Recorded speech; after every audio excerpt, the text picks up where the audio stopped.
It's Canada and the Soviet Union in Game 2 of the Canada Cup Final. We're coming to you now from just before the hockey game. We are joined by Viktor Tikhonov, the coach of the Soviet Union, as well as Viktor Pogostin, who will interpret for us, to talk a little bit about the coach of the Soviet Union's coaching philosophy. And maybe you could ask the coach, what are the things he thinks are important to building a winning hockey team? Первый вопрос. Какие вещи наиболее важны, чтобы создать команду победителей? Ну, прежде всего, работа тренера. Я считаю, что она является главной в подготовке любой команды. Поэтому здесь во многом зависит от творческого подхода тренера к своей работе. Coaching is very important, he says, and a lot depends on the creative approach of a coach to his work. There's an old saying in North America that a coach is only as good as his players. Would Mr. Tikhonov agree with that? Есть поговорка в Северной Америке, что тренер хорош, когда игроки хороши. Я думаю, что это односторонний подход, потому что не может быть один тренер хороший, игроки плохие. Должно быть все. Игроки хорошие, тренер хороший, условия для работы хорошие. В этом случае только можно успех добиться. It's true, but of course there are other preconditions. Not only the players must be good, the coach also must be good, the conditions for work must be good. So then it's a success. Has he been happy with the play of his team in this tournament? Has it played up to its potential? Как команда оправдала ваши ожидания? Все, потенциал ее раскрылся полностью. Я всегда вижу, что команда может играть сильнее, и поэтому в моей работе до конца не бывает удовлетворения, потому что я считаю, что команда должна играть с каждым годом, с каждым разом сильнее и сильнее. Поэтому я доволен результатом, но еще и говорю окончательно нет. He's satisfied, but he's not happy to the end because he sees that the team can play better and he has to work on it to make them show all the potential. One area where his team has played very well has been against the Canadian power play. How have they been able to stop the Canadian power play?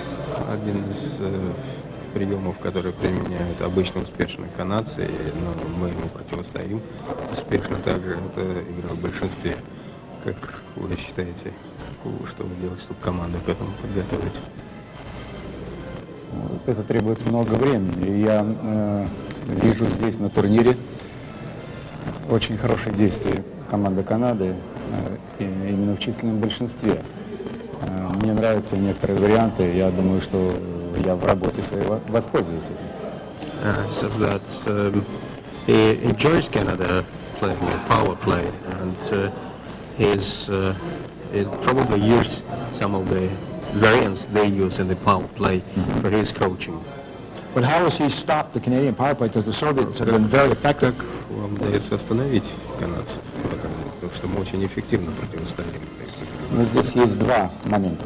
Первый это первая игра нашей команды.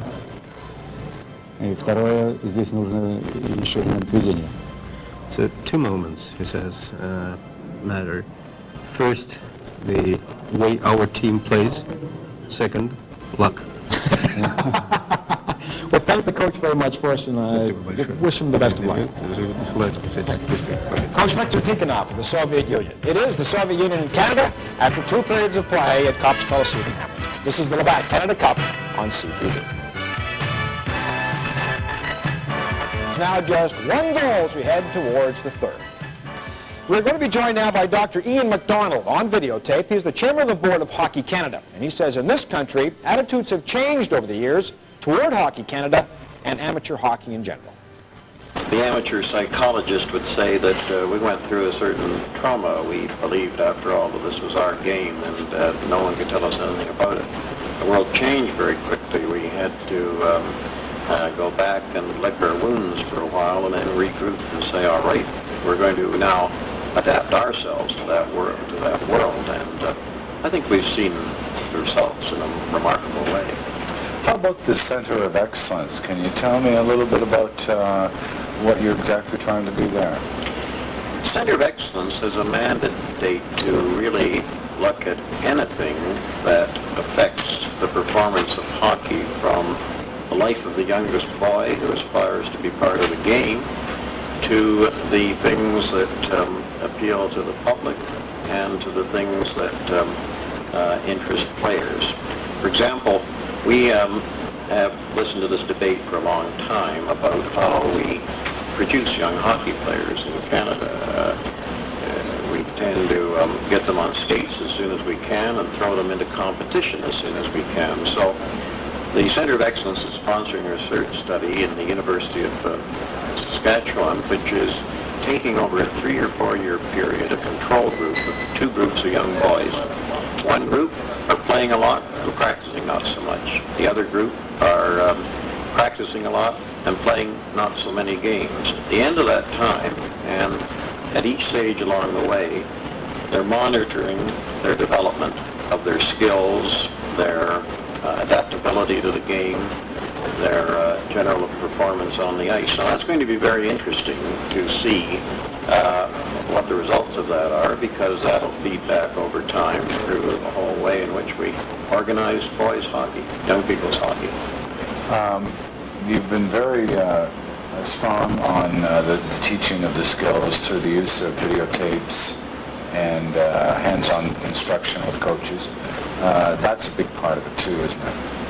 Yes, I think again, one of the remarkable things that's happened in the last 20 years in Canada is the recognition of the factor that putting a team together is not just putting 6 people on the ice and turning them free, that behind that coaching itself is a role of immense expertise.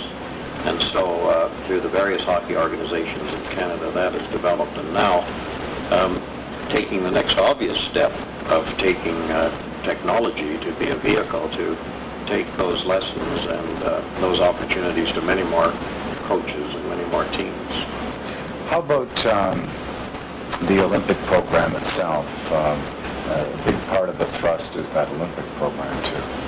Well, the Olympic program is pinnacle, and this is another important objective of Hockey Canada and our national team program.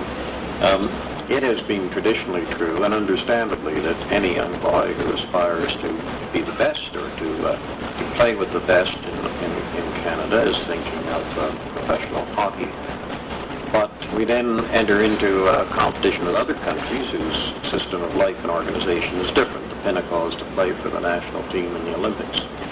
And we determined that we have to find a way whereby our Olympic team becomes an objective that young boys in Canada will aspire to, and not to the exclusion of going on to play professional hockey at all, but along the way, that will also be an objective for them. And that's part of the message we're trying to give and part of the purpose of our national team program. 2 nights ago, Canada trailed by a pair heading into the final period. Tonight, they lead the Soviets by 1. Brad Park's highlights and analysis are next. When we come back, this is the Labatt Canada Cup on CTV.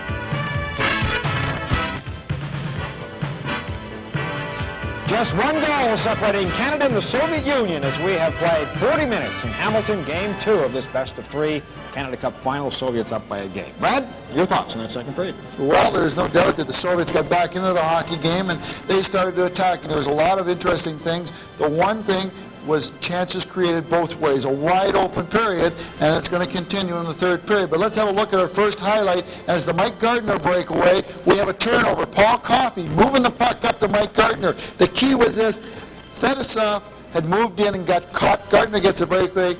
Big save by Belosheikin. Those were type of mistakes that the Soviets were making. Canada killing a penalty in that period. Did a fine job at the start of this penalty. Watch how aggressive the Canadians are. They're going to be on the Soviets all the time. Makarov behind the net.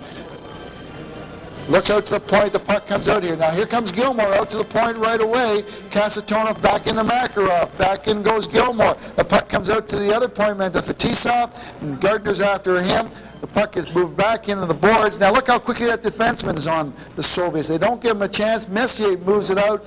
Canada breaks out and do a very good job on that penalty, killing it. But like all penalties, you get aggressive. Sometimes you get too aggressive. Watch as the puck moves around the boards. Kasatonov around the boards. Now Keon Gardner moves into the corner. Look how open the point is. Fetisov out there. 2 men go to get 1. Fetisov cranks it. But Grant Fuhr gets a bad break as it goes off his defenseman and through his legs. Okay, that made it what?